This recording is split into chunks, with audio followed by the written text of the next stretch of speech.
नमस्कार, सुप्रभात. आज आपण विष्णू सहस्रनामाच्या 15व्या श्लोकाचा सहज सोपा मराठी अर्थ समजून घेणार आहोत. मी डॉक्टर शैला दिनकर आपटे. इदं न मम श्रीकृष्णार्पणमस्तु. श्लोक असा आहे, लोकाध्यक्षः सुराध्यक्षो धर्माध्यक्षः कृताकृतः चतुरात्मा चतुर्व्यूहश्चतुर्दष्टा चतुर्भुजः. आता पहिला शब्द त्यातला आहे लोकाध्यक्ष. हा लोकांचा अध्यक्ष आहे. लोक म्हणजे काय? 3 लोक. आपण म्हटलं तर पृथ्वी, स्वर्ग आणि पाताळ हे 3 लोक आपण म्हणू शकतो.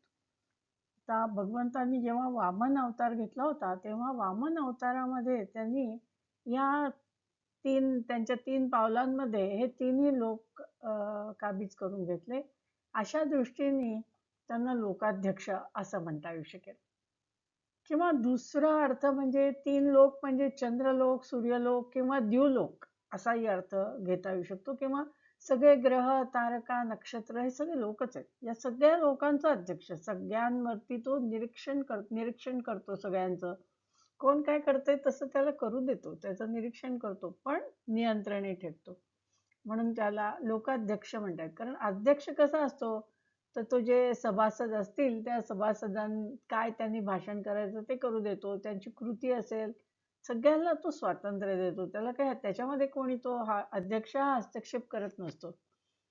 तसंच भगवंत हे प्रत्येक व्यक्तीच्या कृतीमध्ये काही त्याच्या स्वातंत्र्यामध्ये कृतीच्या स्वातंत्र्यामध्ये काही ढवळाढवळ करत नाही.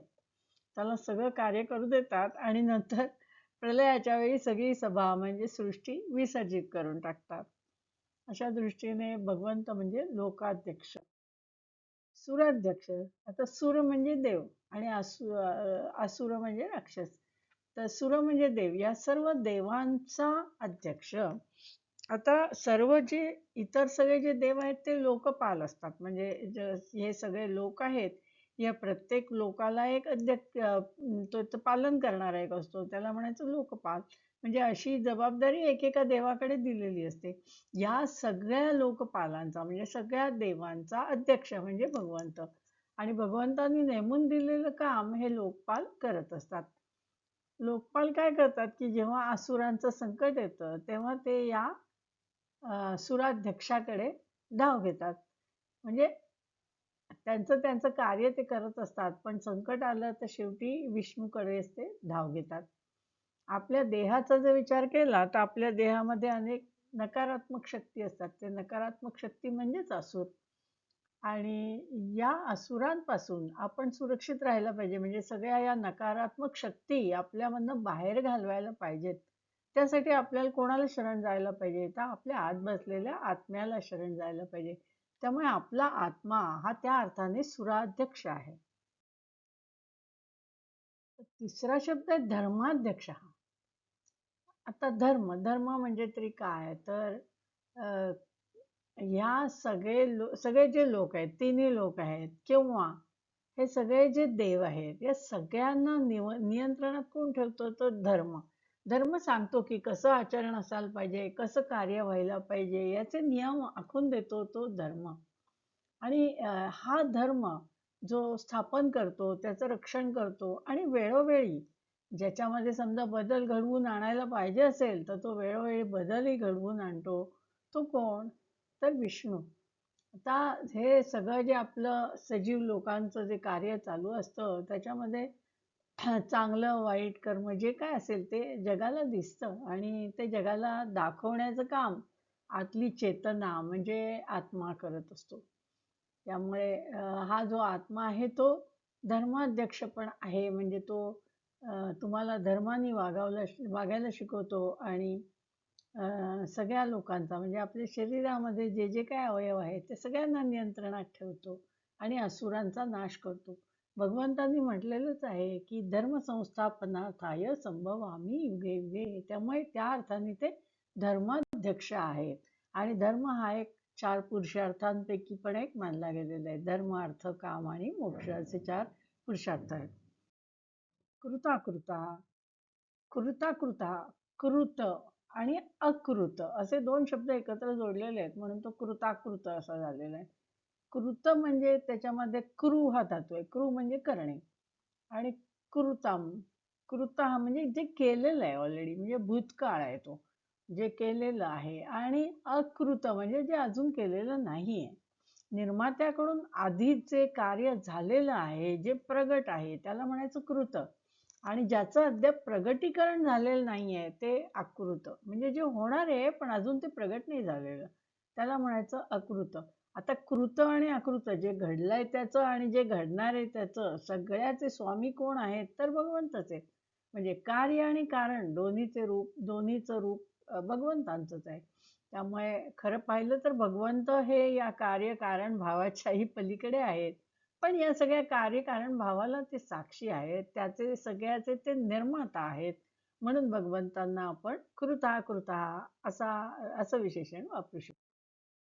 चतुरात्मा. आता भगवंतांकडे 4 प्रकारची रूपं आहेत, ज्यामुळे ते भगवंत सृष्टीचं सगळं कार्य चालवू शकतात. म्हणजे कसं की सृष्टीची एक निर्मिती करायला पाहिजे आधी, मग त्याचं पालन करायला पाहिजे आणि मग त्याचं लयही करायला पाहिजे. ही तिन्ही कार्य भगवंत करतात. आणि त्यांचं रूप कसं आहे तर या सगळ्याच्या पलीकडे परब्रह्म स्वरूप त्यांचं आहे. म्हणजे अशा त्यांच्या 4 विभूती आहेत आणि या 4 विभूतीद्वारे भगवंत सगळ्या जगाचा गाडा चालवतात असं म्हणता येईल. आणि या भगवंतांशिवाय या जगामध्ये काही आहे का? काही नाही. सगळीकडे भगवंत आहेतच. तेच वेगवेगळ्या रूपात येऊन सगळी कार्य पार पडत असतात. चतुर्व्यूह. आता व्यूह हा शब्द आहे तर व्यूह म्हणजे कसं आहे की ती एक प्रकारची शक्ती आहे, ती अशी खुबीने वापरायची की त्याचा चांगला वापर करता येईल. महाविष्णूकडे अनेकत्वासाठी 4 पराक्रमी शक्ती आहेत. त्या 4 पराक्रमी शक्तीलाच व्यूह अशी संज्ञा दिलेली आहे. तर साधारणपणे आपण म्हणतो की सैन्याची व्यूहरचना करायची. व्यूहरचना अशी करायची म्हणजे त्यांना अशा ठिकाणी बरोबर उभं करायचं की थोडं जरी सैन्य असलं तरी सुद्धा ते पुष्कळ मोठ्या सैन्याचं काम करेल. म्हणजे थोडं सैन्य सुद्धा शत्रूला भारी पडलं पाहिजे अशी त्याची रचना केली तर त्याला व्यूहरचना असं म्हणतात. तर भगवंतांच्या अशा म्हणजे पूर्ण सगळं कार्य करण्यासाठी 4 शक्ती आहेत, ज्या त्यांनी त्याची व्यूहरचना केलेली आहे. म्हणजे असे काय भाव आहेत त्यांच्याकडे तर 4 शक्ती आहेत. त्या 4 शक्तींना वासुदेव, संकर्षण, प्रद्युम्न आणि अनिरुद्ध अशी 4 नावं दिलेली आहेत. या भगवंतांच्या शक्तीचे विस्तारण कसं झालंय तर ते एक व्यूह पद्धतीनं झालेलं आहे. कसं व्यूह पद्धतीनं म्हणजे कसं की भगवंत जे आहेत म्हणजे वासुदेव, तर ते म्हणजे परमात्मा. आणि आपला जो आपल्या शरीरात बसलेला जो आत्मा आहे, जीवात्मा, तो म्हणजे संकर्षण. प्रद्युम्न म्हणजे आपलं मन आणि अनिरुद्ध म्हणजे अहंकार. अशा प्रकारे भगवंतांच्या शक्ती विस्तारित होतात आणि अशा प्रकारे त्यांनी व्यूहरचना केल्यामुळे आपल्या शरीराचा गाडा आणि त्याच्यामुळे जगाचा गाडा व्यवस्थितप्रमाणे चालत असतो. अशी छानपैकी व्यूहरचना केली आहे. मन आहे आपल्या शरीरामध्ये, आपल्या शरीरामध्ये अहंकारही टाकलेला आहे. त्याच्यानंतर आत आपल्या ह्याच्यामध्ये आत्मा बसवलेला आहे आणि तो परमात्म्याशी जोडला गेलेला आहे. अशी छानपैकी व्यूहरचना केलेली आहे 4 प्रकारे, म्हणून त्याला चतुर्व्यूह. ही कोणी केलेली म्हणजे सगळीकडे परमात्मा म्हणजे भगवंत आहेतच, पण आत्मा म्हणजे पण भगवंतच आहे. भगवंतांनी अशी सगळी योजना केली आहे की ज्या योगे सगळं कार्य चालेल. दंष्ट्रा म्हणजे दाढा. सिंहाला 4 दाढा असतात. आता भगवंतांनी जेव्हा नरसिंह अवतार घेतला होता तेव्हा त्यांना 4 दाढा होत्या, म्हणून त्यासाठी हे नाव योजलेलं दिसतंय. चतुर्भुजा. भगवान चतुर्भुज आहेत. आपल्याला माहिती आहे की श्रीकृष्णाने अर्जुनाला चतुर्भुज रूप दाखवलं आणि तेच अर्जुनाला भावलं. चतुर्भुज रूप हे सुंदर होतं एकतर, आणि त्या चतुर्भुज म्हणजे त्या 4 हातामध्ये त्यांनी शंख, चक्र, गदा आणि पद्म हे धारण केलेलं होतं. तर हे काही गोष्टींचं द्योतक आहे. म्हणजे कसं भगवानचे सगळ्यांचं रक्षण करणारे आहेत आणि सगळीकडे रक्षण करणारे असले आणि सगळ्यांच्याकडे त्यांनी व्यवस्थित लक्ष दिलेलं आहे असं त्यांचं स्वरूप आहे. आता शंख काय करतं? शंख वाजवला म्हणजे आपल्याला काहीतरी धर्माची जाणीव करून देणे आणि त्याचं आपल्याला जाणीव झाल्यानंतर आपण धर्माकडे ओढले गेलो तर आपण थेट भगवंतांच्यापर्यंत पोहोचू शकतो. त्यामुळे भगवंतांचा शंख जो पांचजन्य आहे ऋषिकेशांचा शंख, तर तो शंख त्यांनी वाजवला तर आपण लक्ष द्यायला पाहिजे आणि धार्मिक मार्गाकडे आपण ओढले जायला पाहिजे. तर मग आपण थेट परिपूर्णतेकडे म्हणजे विष्णूकडे जाऊ शकतो. पण आपण जर तसं विवेकाने वागलो नाही, भगवंतांनी शंख वाजवला आणि आपण ऐकलं नाही तरी सुद्धा, तर भगवंत गदा उगारतात. म्हणजे काय छोटी-छोटी संकटं निर्माण करतात. मग तरी आपल्याला शहाणपण येईल, आता तरी आपण जाऊन धर्माने वागायला शिकू. तरी सुद्धा आपण ऐकलं नाही तर मग भगवंत चक्राचा उपयोग करतात. आणि भगवंत सांगतात, की तुझं अंतिम ध्येय काय आहे? अंतिम ध्येय काय आहे तर कमळ दाखवतात ते. म्हणजे असं तुमचं तुमचं चित्त असं खूप शुद्ध व्हायला पाहिजे. कसं? कमळासारखं व्हायला पाहिजे आणि ते अलिप्त राहिलं पाहिजे. म्हणजे कमळासारखं कमळाच्या पानावरती पाण्याचे थेंब टिकत नाहीत. हां, ते असे मोत्यासारखे दिसतात. तर तसं कमळासारखं तुम्ही अलिप्त व्हायला पाहिजे. हे तुमचं शेवटचं ध्येय असलं पाहिजे, असं जणू भगवंत आपल्याला सांगतायत. त्यामुळे आपल्या माणसाच्या शरीराचा विचार केला तर चित्त हे कमळ आहे, बुद्धी हा शंख आहे. बुद्धी वारंवार शंख वाजवून सांगते की असं करायला पाहिजे, तसं करायला पाहिजे. अहंकार म्हणजे गदा आणि मन हे चक्र आहे. मन हे वेड्यासारखं इकडे-इकडे भटकत असतं आणि त्याला जर का तुम्ही तुमची बुद्धी वापरून जर त्याला बरोबर परमेश्वराकडे आकृष्ट केलं आणि चित्तामध्ये कमळ उमलू दिलं म्हणजे चित्तामध्ये भगवंतांचं स्मरण केलं, तर आपण भगवंतांपर्यंत पोहोचू शकतो. त्यामुळे ही जी चिन्ह आहेत शंख, चक्र, गदा आणि पद्म ही चिन्ह आत्म्याच्या 4 हातामध्ये आहेत, असं म्हणता येईल.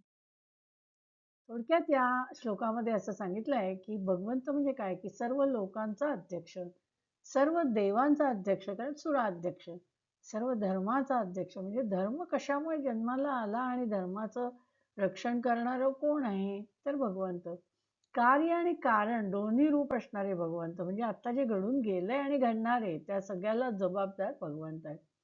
भगवंत हा जो सृष्टीचा खेळ चाललेला आहे, त्या 4 रूपात कार्य बजावत असतात. महाविष्णूकडे अनंत अनेकत्वासाठी 4 पराक्रमी शक्ती आहेत, म्हणजे 4 पराक्रमी व्यूह आहेत असं म्हणता येईल. भगवंताला 4 दाढा आहेत आणि भगवंत चतुर्भुज आहेत. या 4 हातात त्यांनी शंख, चक्र, गदा आणि पद्म धारण केलेलं आहे. म्हणजे भगवंतांचं वर्णन ते अध्यक्ष आहेत. म्हणजे सगळ्याचं कार्यकारण भाव म्हणजेच भगवंत. भगवंतांशिवाय या जगात दुसरं काहीही नाही, हे आपण समजून घेतलं पाहिजे. धन्यवाद.